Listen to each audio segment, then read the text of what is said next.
Now that we've seen how to make sense of the Poisson regression output that SPSS produces, let's look at another example.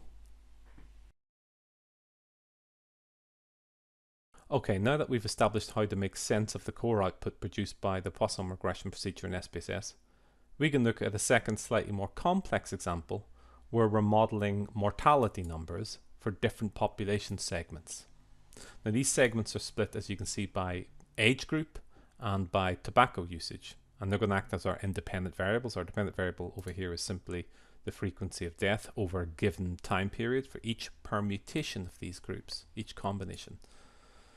But it's important to recognize, as we can see here from this pop variable, that the frequency count for each of these subgroups differs from one to another by quite a large amount. And clearly we need to take that into consideration, just as we would need to do so if they were the same size, but the period of time that the data was collected for each group varied from one to the next. And this is often referred to as the exposure variable, or in the procedure here it's called the offset variable. It simply indicates that the longer the time period or the larger the group size, the more exposed the data are to the risk of an event occurring, as we would expect, one's a function of the other. Furthermore, we do need to remember that, generally speaking, the terms that we include in our model are transformed, and they're transformed to the natural log of the original values.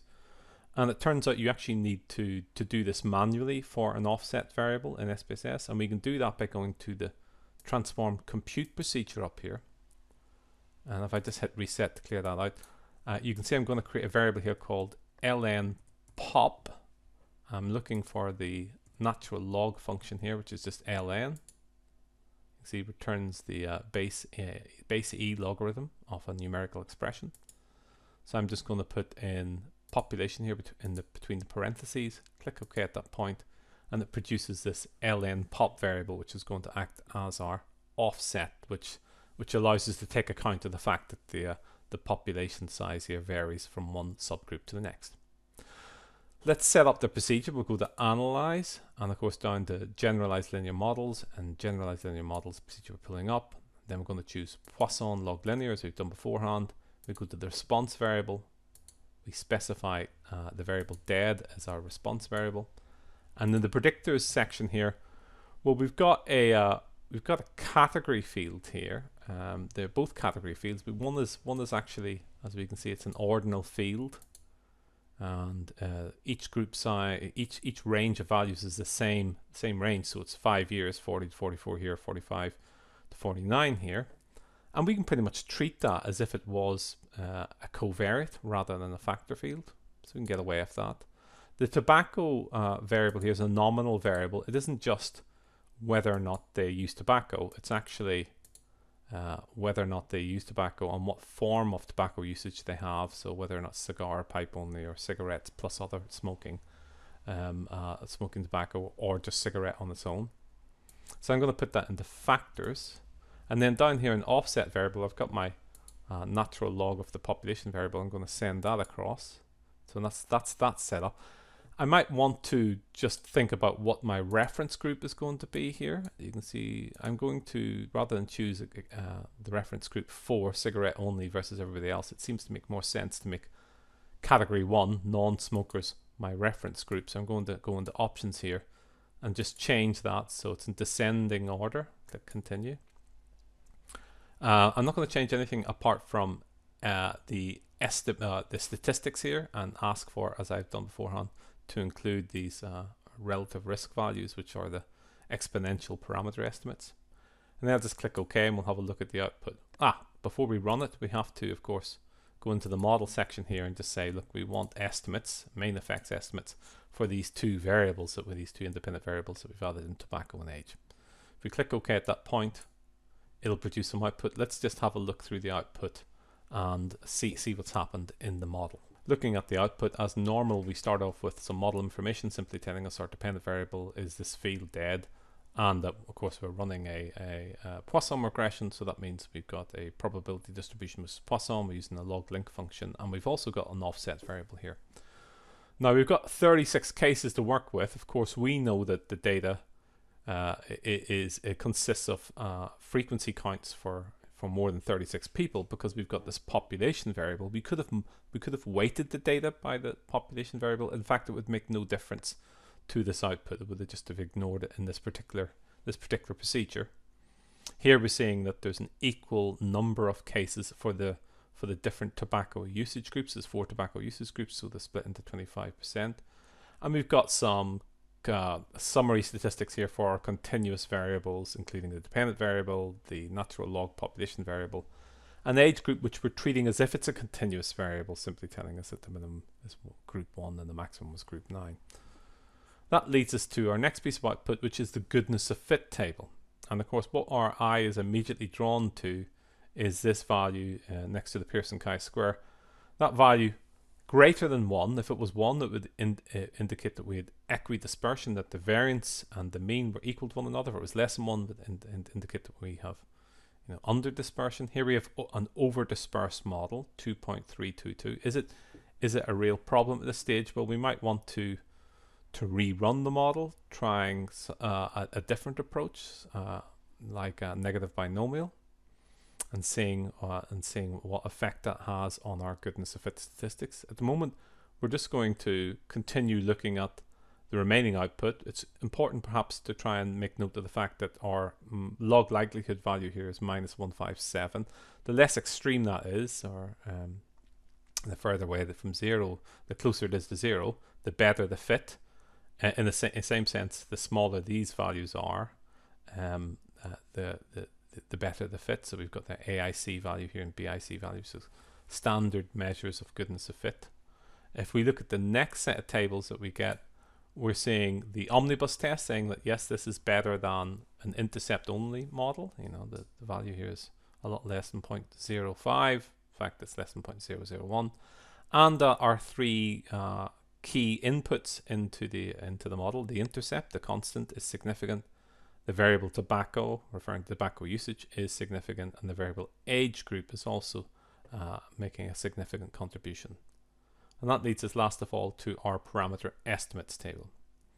So here we can see that for the three tobacco groups against the reference group, so these are people who use tobacco versus people who do not use tobacco, that these values are all positive, indicating that they do increase the number of deaths that we're seeing. If people are in that particular population segment are falling into these groups. And also age group. The further up the age group ladder we go, if you like, the more deaths we're seeing there. This is also a positive term. Of course, if we have an over-dispersed model, it is likely that the standard errors here have been misestimated. They're probably being estimated to be smaller than they really are, and that's going to affect our 95% confidence intervals. They're likely to be narrower than they are if it's an over-dispersed model. We are looking at hypothesis test values here, which are telling us that the intercept is significant. Tobacco group 4, which is, I think, cigarettes only. Tobacco group 3 is cigarette plus, and tobacco group 2, which is pipe and pipe and cigars. The 2 of them are statistically different from the reference group, non-smokers. It's saying here that those who are cigar and pipe users aren't statistically significant. That's a bit questionable at this stage, but that's what it's showing. It is overall this variable is significant. And of course we have our exponential b values here, which is showing us the relative increase in risk. So you're seeing 1.5 times more deaths in the tobacco group 4 here, the cigarette users, exclusive cigarette users, compared to non-smokers. 1.2 times, it's rounded up 1.3 times more deaths with people who are cigarette plus in that group. And we can see here that for the tobacco group 2 here, the cigar and pipe smokers, that this is not statistically significant because, as we can see here, the confidence intervals can be as low as less than 1.943 or slightly above 1.133. So that comes out as non-significant. We can see here, however, that age group, as we move up each of the different age groups from 40 up to 80 plus, that each change in that increases the number, or the risk of death, if you like, by a factor of 1.4. Okay, what about this issue around over dispersion? One of the things we can try is we can try and rerun the procedure, this time using a negative binomial procedure, which will introduce a dispersion term. Let's have a look at that. So returning to SPSS, we can just call up that procedure once again, generalized linear models, and change the type of model from Poisson log linear to negative binomial with a log link. And that will introduce a parameter for us that tries to model dispersion. The parameter value by default is equal to 1. Let's see what effect it has. We click OK at that point. And if we look down through the data at this stage, let's just do a comparison of our values compared to the previous procedure. And when we look at the goodness of fit table that was produced by the negative binomial regression, with a dispersion value equal to 1, and compare it to the previous goodness fit table, the first thing we notice, of course, is this deviance value is now much smaller. So if anything, that would indicate under dispersion. And secondly, that the log likelihood value here is more extreme in the sense that it's further away from 0 for the negative binomial than it is for the Poisson regression. And in concert with that, the AIC, BIC, and other fit statistics have got larger. These values have got larger, again indicating poorer fit, indicating that the negative binomial regression doesn't fit the data as well as the Poisson regression does. This is further compounded by the fact that when we look at the parameter estimates for Poisson regression, you'll remember that we had these standard error values here. They're all 0.05 or less. They've now got much bigger, almost by an order of magnitude, and that has had an effect upon the estimated significance of the variable tobacco usage here, which is now no longer statistically significant, which seems rather counterintuitive. You'll see also that the coefficient effects have got much smaller using negative binomial regression. So that indicates to us that this is probably not as good a model as the Poisson regression. There is another thing we can try. We can try a custom model where we can ask SPSS to estimate the value of the dispersion coefficient rather than starting with a value equal to 1. Let's try that and see if it makes a difference. Returning to the procedures before, we're going to now ask for our custom model. We're going to go to generalized linear models, and this time we're going to go down here to custom. And you can see the distribution, of course, that we're going for is our negative binomial distribution, because we could have reproduced our results for the Poisson distribution here, negative binomial, and of course our link function is log. And you can see here the default parameter value is equal to 1. We can actually ask it to estimate the value. Let's run that and see what the effects are of it estimating what the parameter dispersion value should be. We click OK at that point. Let's compare the results to the Poisson regression. The effect of running the custom procedure and asking it to estimate the dispersion parameter rather than using a default value of 1 has meant that the dispersion parameter has been estimated to be very small indeed, 0.001, almost close to 0. How does that affect the goodness of fit? Well, first of all, let's look at this Poisson chi-squared deviance value that we're getting here. It has gone below 2. It's still above 1, so it's less dispersion, still somewhat over dispersed. And in terms of the fit statistics, well, very small modest improvement in the fit here, where we can see the value is slightly less extreme at -153, previously 157. If you look at the AIC value here, it was 325, now it's down to 319.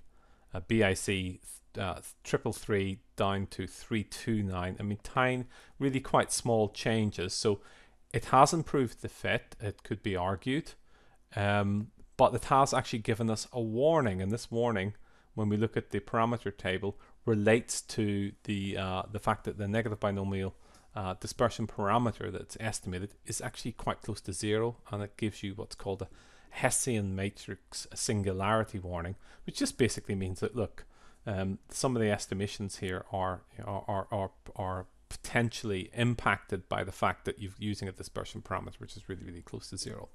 Apart from that, however, we can see that the standard error values, when we compare them, they've gone slightly higher, so they're slightly, probably less likely to be underestimated in the negative binomial. And we're back to a situation where at least 3 of the tobacco usage groups, or sorry, 2 of the tobacco usage groups are statistically significant when compared to non-users. All in all, using this custom method has resulted in a very modest improvement in the fit of the model, at the expense of including an additional term in the model in the form of the dispersion parameter, and we've had a warning that's been generated. It's arguable that it doesn't produce enough of an improvement to consider actually retaining it, and that the Poisson regression model is probably somewhat more parsimonious and a bit more efficient than the negative binomial regression based on a estimated dispersion parameter value.